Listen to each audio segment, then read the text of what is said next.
അസ്സലാമു അലൈക്കും. ഇന്ന് സാധാരണയിൽ നിന്നും വ്യത്യസ്തമായൊരു ബിരിയാണിയാണ് പാകിസ്ഥാനി ബിരിയാണി. കുറച്ച് ഇൻഗ്രീഡിയൻസ് കൊണ്ട് കുറഞ്ഞ അളവിലാണ് ഞാനിവിടെ ബിരിയാണി തയ്യാറാക്കുന്നത്.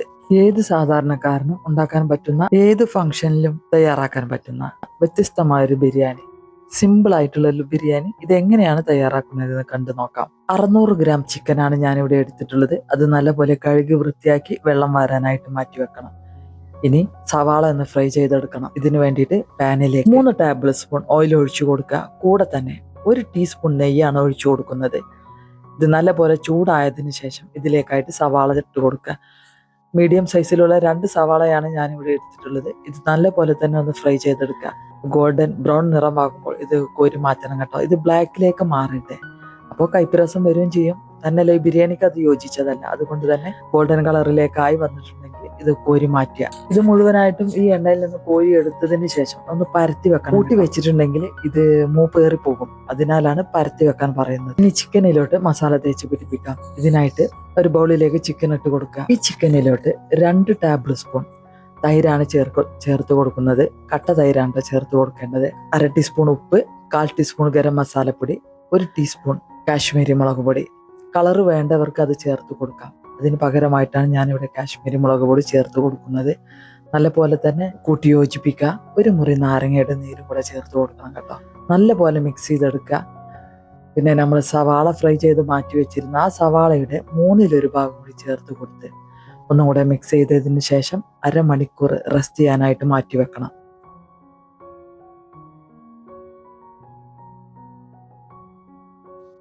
ഇനി അരി സോക്ക് ചെയ്യാനായിട്ട് മാറ്റി വെക്കാം. ഞാനിവിടെ എടുത്തിട്ടുള്ളത് ഇന്ത്യ ഗേറ്റിന്റെ വൈറ്റ് ബസുമതി റൈസാണ്. 2 കപ്പ് വൈറ്റ് ബസുമതി റൈസാണ് ഞാനിവിടെ എടുത്തിട്ടുള്ളത്. ഇത് നല്ലപോലെ തന്നെ ഒന്ന് വാഷ് ചെയ്തതിന് ശേഷം സോക്ക് ചെയ്യാനായിട്ട് മാറ്റി വെക്കുക. 30 മിനിറ്റ് സോക്ക് ചെയ്യാനായിട്ട് മാറ്റി വെക്കണം കേട്ടോ. ചിക്കൻ മസാല തേച്ച് വെച്ചിട്ട് അരമണിക്കൂർ കഴിഞ്ഞു കേട്ടോ. ഇനി നമുക്കത് വേവിച്ചെടുക്കാം.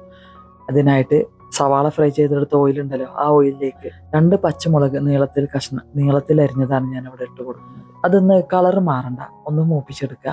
ശേഷം ഇതിലേക്കായിട്ട് ഈ ഓയിലിലേക്കായിട്ട് 1 ബേ ലീഫ്, 1 കഷ്ണം പട്ട, 4 ഏലക്കായ, 4 ഗ്രാമ്പു, 1/2 ടീസ്പൂൺ ചെറിയ ജീരകം, 1/2 ടീസ്പൂൺ വലിയ ജീരകം. ഇതൊന്ന് ചേർത്ത് കൊടുത്ത് ഇതിന്റെ റോ സ്മെല്ല് ഉണ്ടല്ലോ അതൊന്ന് പോയി കഴിഞ്ഞാൽ ഇതിലേക്കായി തക്കാളി ചേർത്ത് കൊടുക്കാനുണ്ട്. 2 മീഡിയം സൈസിലുള്ള തക്കാളിയാണ് ഞാനിവിടെ ചേർത്ത് കൊടുക്കുന്നത്.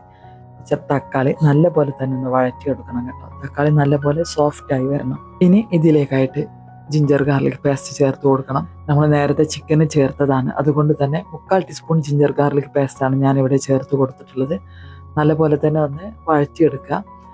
ശേഷം ഇതിലേക്കായിട്ട് നമ്മൾ ചേർത്ത് കൊടുക്കുന്നത് മസാല തേച്ച് വെച്ച ചിക്കനാണ്. ഈ ചിക്കൻ ചേർത്ത് വെച്ച് ഹൈ ഫ്ലെയിമിലേക്ക് ഇപ്പോൾ മാറ്റണം കേട്ടോ. നല്ലപോലെ തന്നെ ഒന്ന് വഴറ്റിയെടുക്കുക. 2 മിനിറ്റ് സമയം.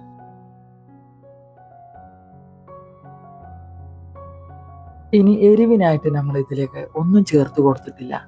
കാശ്മീരി മുളക് പൊടിക്ക് അത്ര തന്നെ എരിവൊന്നും ഉണ്ടാവില്ല കേട്ടോ. അപ്പോൾ പച്ചമുളകാണ് ചേർത്ത് കൊടുക്കേണ്ടത്. കുട്ടികളൊക്കെ ഉള്ള വീടാണ് വെച്ചെങ്കിൽ പച്ചമുളകിൻ്റെ എണ്ണം പരമാവധി കുറയ്ക്കാം. ഞാനിവിടെ 4 പച്ചമുളകാണ് നീളത്തിൽ കഷ്ണങ്ങളാക്കിയിട്ട് ചേർത്ത് കൊടുക്കുന്നത്. 8ഓ 10ഓ വരെ ചേർത്ത് കൊടുക്കാം എരിവിനാവശ്യമായിട്ട്. അങ്ങനെ പച്ചമുളക് ചേർത്ത് ഇളക്കി യോജിപ്പിക്കുക. കൂടെ തന്നെ ഇതിലേക്കായിട്ട് ചേർത്ത് കൊടുക്കുന്നത് ഉരുളൻ കിഴങ്ങാണ്. ഒരു സാമാന്യം വലിയ വലിപ്പമുള്ള ഒരു ഉരുളൻ കിഴങ്ങ് വലിയ കഷ്ണങ്ങളാക്കി മാറ്റിയ ശേഷം ഇതിലേക്കായിട്ട് ചേർത്ത് കൊടുക്കുക. നല്ലപോലെ തന്നെ ഇളക്കി യോജിപ്പിക്കുക. നന്നായി ഇളക്കി യോജിപ്പിച്ചതിന് ശേഷം സവാള ഫ്രൈ ചെയ്ത് വെച്ച സവാളയിൽ നിന്നും 1/3 ഭാഗമാണ് നമ്മൾ ആദ്യം ചേർത്ത് കൊടുത്തിട്ടുള്ളത്. ഇനി അതിൽ ബാക്കി വെച്ചതിൽ പകുതി ഭാഗം കൂടെ ഇതിലേക്കായിട്ട് ചേർത്ത് കൊടുക്കുക. പിന്നീട് മീഡിയം ഫ്ലെയിമിലേക്ക് മാറ്റി മൂടി വെച്ച് വേവിക്കണം. 10 മിനിറ്റ് സമയം കേട്ടോ. ഈ 10 മിനിറ്റിനകത്ത് 2ഓ 3ഓ തവണ ഒന്ന് ഇളക്കി യോജിപ്പിക്കാം. ഇതവിടെ കിടന്ന് വേവുന്ന സമയം കൊണ്ട് നമുക്ക് റൈസ് വേവാനുള്ള വെള്ളം വെക്കാം. വെള്ളം നല്ലപോലെ ചൂടായതിനു ശേഷം ഇതിലേക്കായിട്ട് കുറച്ച് സ്പൈസസ് ഇട്ട് കൊടുക്കാനുണ്ട്. ഈ വെള്ളത്തിന് അത്ര തന്നെ കണക്കില്ല, കാരണം റൈസ് ഊറ്റിയെടുക്കണം കേട്ടോ. അങ്ങനെ വെള്ളത്തിലേക്കായിട്ട് 3 ഏലക്കായ, 1 കഷ്ണം പട്ട, 4 ഗ്രാമ്പു, പിന്നെ കുറച്ച് കുരുമുളക്, 1/4 ടീസ്പൂൺ 1/2 ടീസ്പൂണോ കുരുമുളക്, 1 തക്കോലം, 1 ടേബിൾ സ്പൂൺ കല്ലുപ്പ്. ഇത് ചേർത്ത് നല്ലപോലെ തന്നെ ഇളക്കി യോജിപ്പിക്കുക.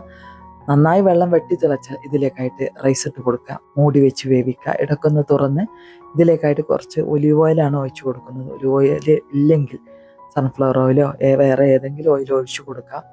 അങ്ങനെ റൈസ് വേവാനായിട്ട് മാറ്റി വെക്കാം. ചിക്കൻ വേവിക്കാൻ വെച്ചിട്ട് ഇപ്പോൾ 5 മിനിറ്റ് ആയി കേട്ടോ. ഇനി ചിക്കൻ ഒന്ന് ഇളക്കി കൊടുക്കാം. ചിക്കനിലേക്ക് നമ്മൾ ഒട്ടും വെള്ളം ചേർത്തിട്ടില്ല, അതുകൊണ്ട് തന്നെ ഫ്ലെയിം കൂട്ടി വെക്കരുത്. ചെറിയ ഫ്ലെയിമിലിട്ടാണ് വേവിക്കുന്നത്. ആയതുകൊണ്ട് ചിക്കനിൽ നിന്നും വെള്ളം ഊറി വരാൻ സാധ്യതയുണ്ട്. അങ്ങനെ മൂടി വെച്ച് വീണ്ടും വേവിക്കുക. ബാക്കി 5 മിനിറ്റ് കുറച്ച് മല്ലിച്ചപ്പ് പുതിന കൂടെ ഇതിൻ്റെ കൂടെ ഇട്ട് കൊടുക്കുന്നുണ്ട് കേട്ടോ. ഈ സമയം നമ്മുടെ റൈസ് വേവായിട്ടുണ്ട് കേട്ടോ. 90% വേവായാൽ മതി. ഇനി ഇത് ഊറ്റി മാറ്റാം. ഈ സമയം കൊണ്ട് തന്നെ ചിക്കനും വേവായിട്ടുണ്ട് കേട്ടോ. അപ്പോൾ ഇതിന് മുകളിലേക്കായിട്ടാണ് നമ്മൾ നേരിട്ട് റൈസ് ഇട്ട് കൊടുക്കുകയാണ്. 2 ലെയറായിട്ടാണ് റൈസ് ഇട്ട് കൊടുക്കുന്നത് കേട്ടോ. പകുതി റൈസ് ഇട്ട് കൊടുത്തതിന് ശേഷം അതിൻ്റെ മുകളിലായിട്ട് കുറച്ച് ഫ്രൈ ചെയ്ത് വെച്ച ഒനിയൻ ചേർത്ത് കൊടുക്കുക.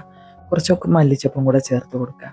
വീണ്ടും അതിന് മുകളിലേക്ക് ചോറ് വെച്ചിട്ട് അതും കൂടെ ആദ്യം ചെയ്തെടുത്ത പോലെ തന്നെ കുറച്ച് ഫ്രൈ ചെയ്ത ഒനിയൻ ഇട്ട് കൊടുക്കുക. മല്ലിച്ചപ്പ് പുതിന ചേർത്ത് കൊടുക്കുക. ഇതൊന്ന് ലെവൽ ചെയ്തെടുക്കണം കേട്ടോ. അതിന് ശേഷമാണ് സവാള ഫ്രൈ ചെയ്തത് ഇട്ട് കൊടുക്കേണ്ടത്. പിന്നെ സവാളയും മല്ലിച്ചപ്പ് ഇട്ട് കൊടുത്തതിന് ശേഷം ഇതിന് മുകളിലായിട്ട് കുറച്ച് 1 ടീസ്പൂൺ നെയ്യ് ഒഴിച്ചു കൊടുക്കുന്നുണ്ട്.